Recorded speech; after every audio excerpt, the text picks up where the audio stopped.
Okay, hi you guys. This is primarily my breeding plans video, though I'm using Little Miss Rose Red's eating as a diversion, or something you can see while I'm talking about it. But, I have quite a few plans to do. Some of the corn snakes I plan on getting are the lava, the fire, hypo, striped, Teresa, pied. Come on. Yeah, I'm teasing you. But, point being that I really want to breed these together. I'm sorry, my phone's getting a little bit crazy, so it's distracting, but I'm really wanting to do pieds, like lava pied, or fire pied, or diffused pied, or hypo diffused striped pied, or striped lava pied, striped fire pied. You get the idea. A lot of morphs into pied. So I will be getting very soon either fire or lava snake. A lava corn, I mean. Or both, depending on how much they cost. As well, in the spring, I am planning to get 2 pieds, a male and a female. I hope the male may have more than just pied in it. Maybe a diffused pied, or a hypo pied, or a striped pied. The best would probably be a diffused hypo striped pied, but that would cost a lot of money. And they're not exactly in large supply, so I am not counting per se on me finding that. But that is a very big in the nutshell what I am planning on getting and I'm planning on doing. I just found a snake rack. Yes, I found it. It was quite useful. But back to my breeding plans. These breeding plans will probably take quite a long time because there will be a lot of breeding and then getting hats and then having to breed back to the parents and then having to have those raise up. So with Little Miss Rose Red, we'll be breeding a little bit, although when she's done breeding, I plan on retiring her because I don't see any point in breeding a snake if I don't plan on getting certain morph out of them. And that whole not, contributing to the surplus situation also goes into that decision. But, she has a home for the rest of her life because she's my first corn snake, and I love her. She's quite the cute little thing. But for the other snakes, I am not entirely sure. I would hope I could keep them all, but if another project comes around and they are in the way, I will sadly probably have to sell them. But I plan to keep as many as I can, kind of philosophy onto that. So, other, I guess you want to say branch, besides just focusing on kind of reddish-orangish snakes, is I plan on working with lavenders. Maybe some super lavenders, put those into the pieds. And also a blizzard. I may get a blizzard just because I like blizzards, so I would really like to see what can happen with them. They're not the most high-end, I know, but I like pure white snakes, so I plan on getting one. But, let's see if I can think of any other plan of breeding that I have that's not completely crazy. Oh, I might get a Teresa as well and just breed them into the pieds. See what happens with that, since they are a dominant gene instead of recessive. Although, of course, the whole Teresa market's going a little bit down, but I'm hoping with multiple morphs that it will be worth a little bit more.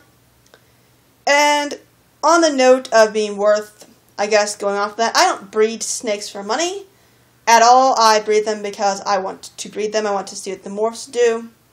I want to make certain morphs and stuff, things like that.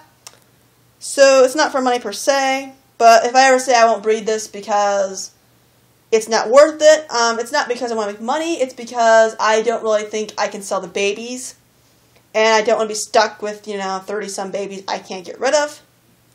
There's really no point. That's, in my definition, kind of irresponsible to breed babies that you don't think you're going to be able to get rid of. And I can't afford, 30 or 40 baby snakes to raise.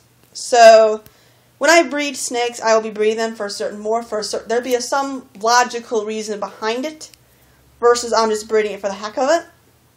So, saying that Rose Red will most likely not be breeding all of her life. I really don't know how long she'll be breeding. It really depends on what comes out, because there is really no set way of knowing what the snakes will produce. It's all by chance, by probability, and all independent probability, just to add insult to injury there. So it really depends on what happens with her and my plans. But let's see. The fire and lava, I plan on getting females. I don't know exactly, besides the pied, what's going to be a male. I don't plan on getting too many males. I want the males to have more genes in them, and preferably them showing, like, being recessive dominant and not being heterozygous, because breeding to a heterozygous to one that doesn't have that trait or normal really doesn't help my cause any. The probability of getting another heterozygous, I believe, is 1/4 if we're talking about just one trait. Although, don't quote me on that, I'm not an expert on genetics. So, let's see what else I can talk about with the breeding. This happened a lot faster than I thought it would. But, let's see.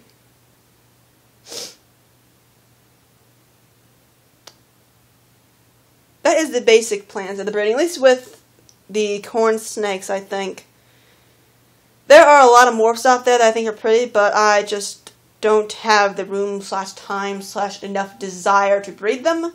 I know there's like the honey and the gold dust I looked at, and they're pretty interesting, but yellow snakes are not per se my favorite. And when breeding, I want to breed colors / morphs that I'm interested in, and I naturally am drawn to, versus ones that I really don't per se like. So that is the plan with that.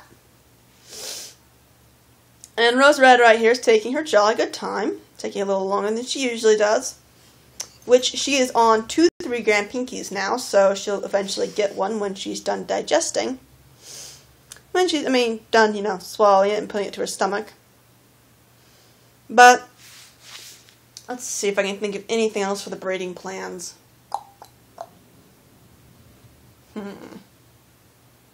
I looked at Sunkissed a little bit, but I really not interested enough in that morph to do it. I really had to restrain myself a little bit because, when you get into 3 or 4 morphs you're trying to combine, that takes a lot of snakes in your inventory and a lot of even more babies, so I kind of threw in the towel for the Sunkissed, but the fire and the lava looked interesting enough. I might also get a super diffused.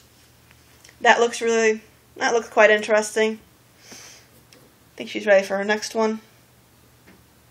Because, this little corn snake, she is definitely frightening. I wouldn't mess with her because, these pinkies, they just don't stand a chance. These dead pinkies.